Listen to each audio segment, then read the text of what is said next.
तो सीमेंट का बेसिक क्या होता है, बाइंडिंग मटेरियल है, कैसे कंपोजिशंस होते हैं, लास्ट लेक्चर में हमने वो देख लिया था। Hello everyone, welcome back to the channel. My name is Anchita Singh and we are discussing about cement. तो आगे आज बढ़ते हैं। तो सीमेंट की बेसिक प्रॉपर्टीज को हमने जान लिया था, उसमें क्या कॉन्स्टिट्यूएंट होते हैं, एक्सेस होने की वजह से क्या देखने को मिलेगा, ये सब चीजें हमने देखी थी। अगर हम बात करते हैं तो सीमेंट पार्टिकल्स अगर हमारे पास हैं, अगर हम बात करें जो सीमेंट के पार्टिकल्स हैं हमारे पास, सीमेंट के पार्टिकल्स हैं हमारे पास, छोटे छोटे क्लिंकर्स हैं। जब इसमें हम वाटर डालते हैं, जब हम इसके अंदर क्या डालते हैं, डालते हैं, तो वाटर डालने के बाद क्या होगा, एक रिएक्शन होने लगेगी। ये वाटर है, हमने इसमें वाटर डाला, सीमेंट और वाटर मिलकर एक रिएक्शन करने लगेंगे। और जब रिएक्शन, एक केमिकल रिएक्शन सीमेंट और वाटर के बीच में जब होने लगती है, तो उसको, उस प्रोसेस को हम बोलते हैं हाइड्रेशन ऑफ सीमेंट। तो पहला इंपॉर्टेंट टर्म जो है कि hydration of cement. Hydration of cement क्या मतलब कि जब सीमेंट में हमने वाटर डाला तो हमारा जो रिएक्शन होने लगी, जो केमिकल रिएक्शन होने लगी, उस प्रोसेस को बोलते हैं हम हाइड्रेशन ऑफ सीमेंट। और ये जो रिएक्शन है, this reaction of cement and water is exothermic. तो ये कैसी रिएक्शन है, ये एक एक्सोथर्मिक रिएक्शन है। इसका मतलब क्या है कि हीट लिबरेट होगी। एक्सोथर्मिक रिएक्शन है मतलब क्या होगा, हीट हमारी निकलेगी, हमारी बाहर निकलेगी। तो जो क्वांटिटी ऑफ हीट बाहर निकलती है, उसी को, जो हीट लिबरेट होती है, उसको बोलते हैं हम हीट ऑफ हाइड्रेशन। ये एक्सोथर्मिक रिएक्शन है। जो हीट, क्वांटिटी ऑफ हीट बाहर लिबरेट होती है, उसको बोलते हैं हम हीट ऑफ हाइड्रेशन। अब हमने जब सीमेंट में वाटर डाला तो कुछ बोक्स कंपाउंड बनते हैं। बोक्स कंपाउंड मतलब हमारे पास कितने, 4 तरीके के बोक्स कंपाउंड हैं। तो 4 तरीके के हमारे पास बोक्स कंपाउंड है। अगर बोक्स कंपाउंड की बात करें तो सबसे पहले हम बात करते हैं कि यहाँ पर हमारे पास जो 4 तरीके के बोक्स कंपाउंड है, उनमें सबसे इंपॉर्टेंट और सबसे ज्यादा जो परसेंटेज में देखने को मिलता है, वो है try calcium silicate and die calcium silicate. तो हम स्टार्ट करते हैं ट्राई कैल्शियम सिलिकेट से। तो बोक्स कंपाउंड्स हमारे पास कितने होते हैं, ये भी पूछा जाता है। तो 4 बोक्स कंपाउंड है, जिसमें पहला हम डिस्कस करने वाले हैं try calcium silicate. Try calcium silicate, जिसको हम डिनोट करते हैं C3S से। हम इसको C3S से शो करते हैं। अब अगर इसके फॉर्मूले की बात करें तो फॉर्मूला होता है 3CaOSiO2। 3CaOSiO2। और अगर हम इसकी बात करें, इसको एक और नाम दिया गया है और वो नाम है इसका एलाइट। इसको बोला जाता है एलाइट, बोला जाता है एलाइट। तो ये सारे तरीके के जो लिख रही हूँ मैं यहाँ पर, क्वेश्चन पूछे जाते हैं कि ट्राई कैल्शियम सिलिकेट या फिर एलाइट। जब हम 4 कंपाउंड पढ़ लेंगे तो उसमें पूछा जाएगा कि एलाइट, इनमें से एलाइट किसे कहते हैं या बेलाइट किसे कहते हैं। तो ट्राई कैल्शियम सिलिकेट या फिर C3S या 3CaOSiO2 या फिर एलाइट। अगर इसकी बात करें तो ये जब हमारा कंपाउंड बनता है तो 30 से 50% के बीच में इसका हमें परसेंटेज देखने को मिलता है। तो 30 to 50% के बीच में ये रहता है। इसके प्रॉपर्टी की बात करें तो देखो, हमने देखा था कल कॉन्स्टिट्यूएंट में, कॉन्स्टिट्यूएंट की बात करें तो हमने कॉन्स्टिट्यूएंट में ये देखा था कि कैल्शियम जो है, मतलब जो कैल्शियम वाले कंपाउंड है और आर्गिलिशियस कंपाउंड मिलकर हमारा सीमेंट बना रहा है, जैसे कि लाइम और सिलिका।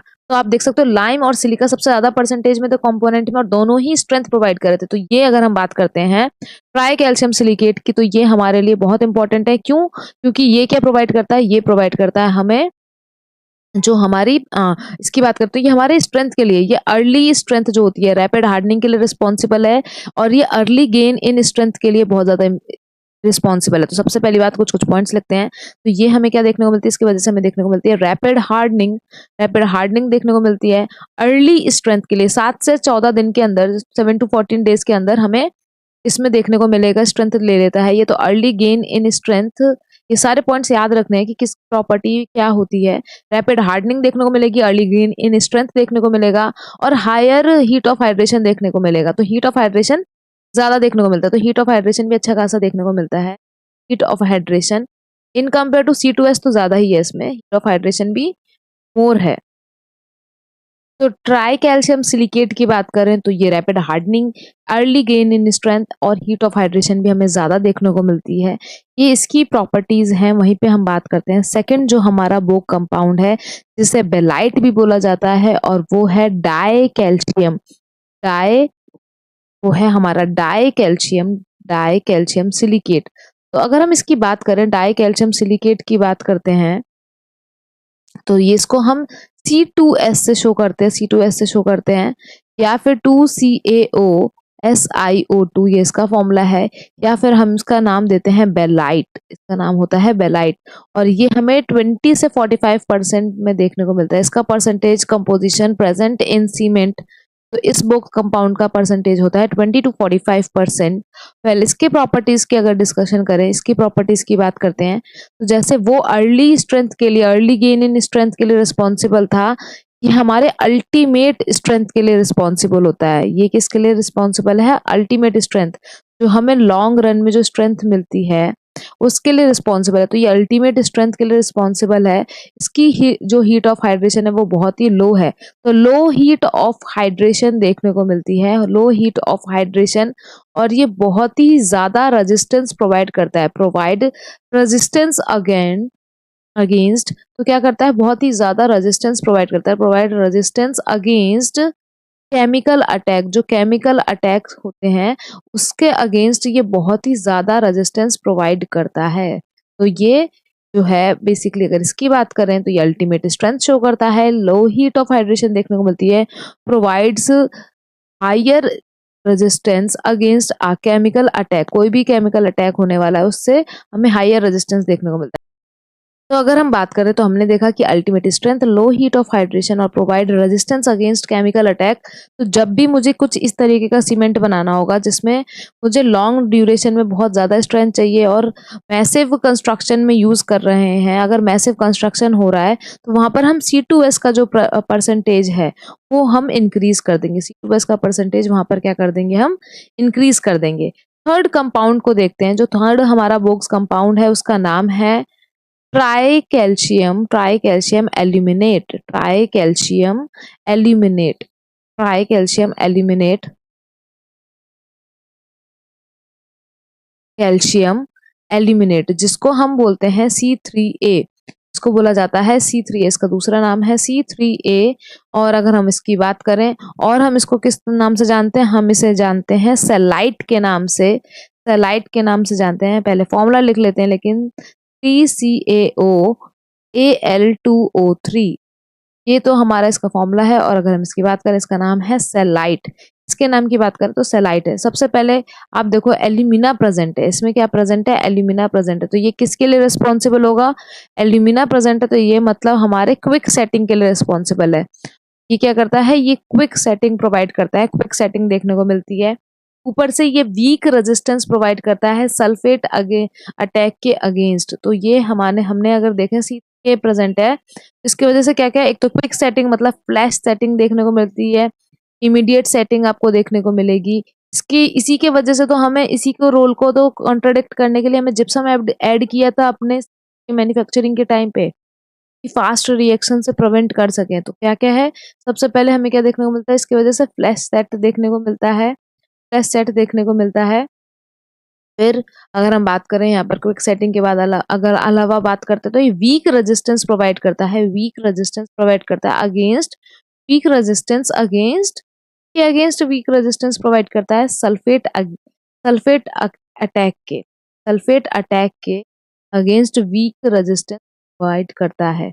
दिक्कत ही दिक्कत है C3A का, इसलिए परसेंटेज हमारा कम होना चाहिए। C3A का परसेंटेज जो है वो कम होना चाहिए और कम होता है ही है। आपको औरों के कंपेयर में इसका जो परसेंटेज है वो 8 से 12% देखने को मिलेगा, 8 से 12% देखने को मिलेगा। और लास्ट जो हमारा कंपाउंड है जिसे हम बोलते हैं C4AF, या फिर हम इसको बोलते हैं फेलाइट, इसका और दूसरा नाम है फेलाइट। अगर फॉर्मूले की बात करें तो tetra tetra calcium aluminoferrite, tetra calcium aluminoferrite का हो जाएगा हमारा फेराइट। तो अगर फॉर्मूले की बात करते हैं, अगर इसकी फॉर्मूले की बात करें तो ये किस तरीके से लिखेंगे हम? 4CaO Al2O3 Fe2O3। ये जो है चीजें, हम अगर इसकी बात करें तो यहाँ पर हमें ये C4AF को देखने को मिला, इसको फेलाइट बोलते हैं। इसकी प्रॉपर्टी की बात करें तो ये कोई भी हमें इंजीनियरिंग प्रॉपर्टी नहीं शो करता है और ये भी बहुत जल्दी रिएक्ट करता है। सबसे पहली बात, ये रिएक्शन बहुत जल्दी करता है, ये भी रिएक्शन बहुत जल्दी करता है, रिएक्शन रैपिड देखने को मिलती है।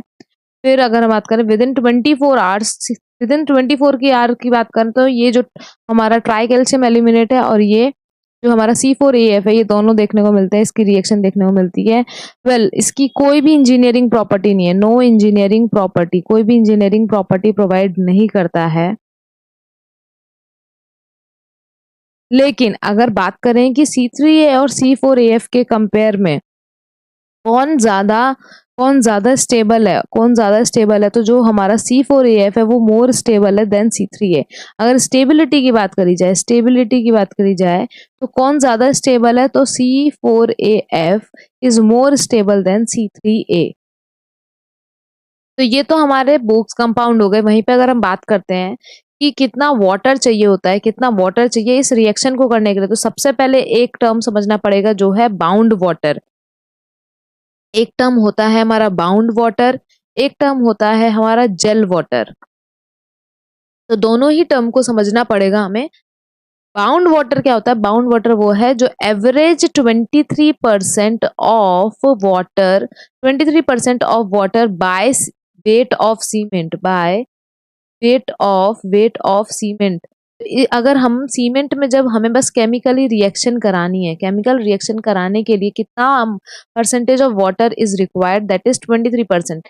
लेकिन कुछ पोर्स भी तो प्रेजेंट है, तो वो जो जेल पोर्स प्रेजेंट हैं उसके वजह से 15% वाटर हमें और डालना पड़ता है। तो 15% of water bye by weight of cement हमें और ऐड करना पड़ता है। तो 23% of water by weight of cement था, उसमें हमने 15% वाटर और ऐड करना पड़ता है to fill up the gel pores. किसको करने के लिए? To fill fill gel pores को फिल करने के लिए हमें ये और डालना पड़ता है। तो टोटल कितना वाटर यूज होता है? तो टोटल हमारा जो वाटर है वो 38% यूज होता है। 38% यूज होता है हमारा वाटर। तो टोटल 38% हमें अगर जेल पोर्स को कंसीडर करके बोले, 38% हमारा वाटर केमिकली रिएक्ट करने के लिए जो विद जेल पोर्स को कम फिल करने के बाद जो हमारा वाटर सीमेंट के लिए यूज करना चाहिए वो है 38% of water by the weight of cement. ये भी क्वेश्चंस पूछे जाते हैं। ये कुछ इन्फॉर्मेशन थी जो हमने डिस्कस की। अब हम इसके बाद ये सारे बुक्स कंपाउंड की प्रॉपर्टी देख लिए, तो डिफरेंट टाइप्स ऑफ सीमेंट हम बना सकते हैं कि रैपिड हार्डनिंग सीमेंट के लिए क्या चाहिए, क्विक सेटिंग सीमेंट के लिए क्या चाहिए, ब्लास्ट फर्नाइज सीमेंट के लिए क्या चाहिए, हाइड्रोफोबिक सीमेंट के लिए क्या चाहिए। ये जो सब चीजें हमें ये डिस्कस कर सकते हैं। आई होप आपको ये लेक्चर अच्छा लगा होगा। कमेंट सेक्शन में फीडबैक जरूर दीजिएगा। हमें आरसीसी का भी आया है, तो हम अब नेक्स्ट लेक्चर, जैसे कि एक लेक्चर हमारा बीएमसी पे चलता रहेगा और दूसरा लेक्चर हम आरसीसी पे कंटिन्यू करेंगे, ये दोनों ही बहुत ही इंपॉर्टेंट सब्जेक्ट हैं। टॉपिक कवर करने के बाद, सीमेंट का टॉपिक कवर करने के बाद हम उसके पीवाईक्यू को जरूर करेंगे। Thank you so much for watching. Like and subscribe our channel.